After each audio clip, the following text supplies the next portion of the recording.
doon sa may bandang base at half HP na para sa Lord na ito. Si JP nanganganib na. Okay, nagamit niya yung Revitalize AOG. Resources mula sa TL ay nagastos. So, pagkakataon din sa Aurora, pero ginugulo sila ni DOHIP dun sa bottom eh. O sumasakit na rin yung damage ng Lord, no? Demon kahit 3-4 HP, kailangan na ata mag-back. Kailangan na nga ata ibigay. And that's going to be the Lord secured para dito sa Team Liquid. At si Sanji ay nakakuha pa nga ng kill. Aray ko po. Medyo matagal naman bago dumating yung Lord. So, I think aabot din si Light. 22 minutes and 44 or 43 seconds palalabas yung Lord.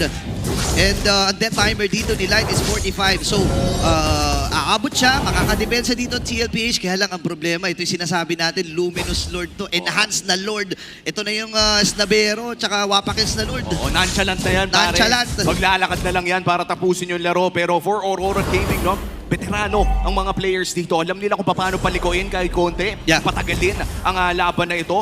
And hopefully, no, makahanap sila ng paraan para makakuha ng kahit paanong oras. Dahil sa ngayon, napakalaki na talaga ng goal team ng Team Liquid Philippines. Pero nararamdaman pa rin natin yung respeto na meron dito ang Team Liquid sa wave clear at poke damage na nanggagaling sa Aurora Gaming. As the Lord marches down bottom lane, magpapadala ang Team Liquid Philippines ng 4 na miyembro sa mid at mukhang papasok na sila sa base ng Aurora. Ayan na, nailawan sila dito Aurora Gaming. Pipiliting tumipesa, JP ang baba ng buhay.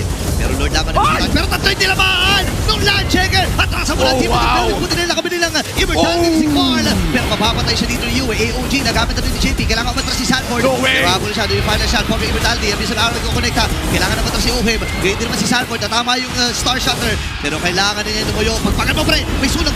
Puti nilang. Ay naka-atras at naka-alpas pa dito at CL. Gitna lamang nabasag dito ng cavalry at merong pang pagkakataon ang Aurora na umabante. Pumulso na nga ang Aurora Gaming. What a play mula kay Edward. A flicker land shaker on to 3 members ng Team Liquid Philippines. Kaya naman mukhang sila naman ang magpupush. Oras na ng Aurora para kumuha ng parte ng mapa na pinagkait sa kanila kanina pa. 20 segundos para kay Carl TZ. Nahihirapan mag-clear ang side ng Team Liquid Philippines. May endable angle yata para dito sa Aurora. Pero pituto na nga ni JP dito. AOG doon sa may bandang kita pero babagsak din. Immortality ay na-clear na. Okay, kailangan nyo ng matras dito pero hindi siya makakatakas. At napatay siya ng Aurora Gaming.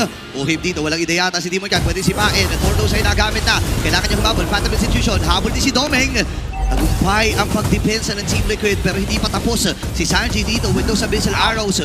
Connecta na naman. Purify ay na-force na rin na magamit dito ni Domeng. Men, palitan na. Ito na, nakakalabas na ang Aurora. Makruhan na ang laro dito na may halong may kruhan around this Lord area. Nakakalabas na ang Aurora. Hindi nga lang nakakalabas pare, nakakatakbo pa.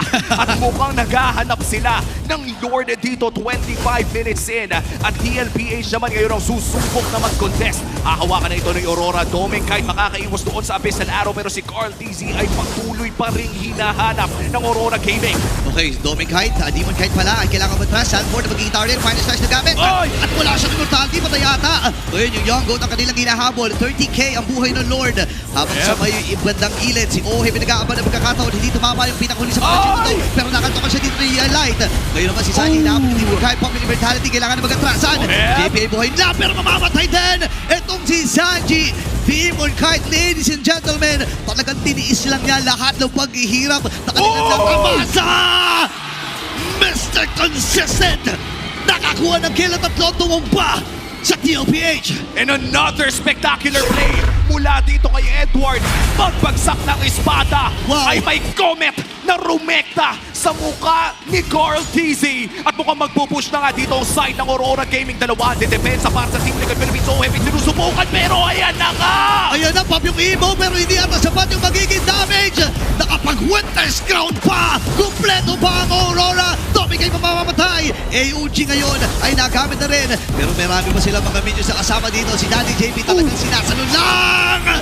Ang lahat pero hindi nakakayanin ang liwanag na talaga ng Aurora sa Game 1. What a comeback!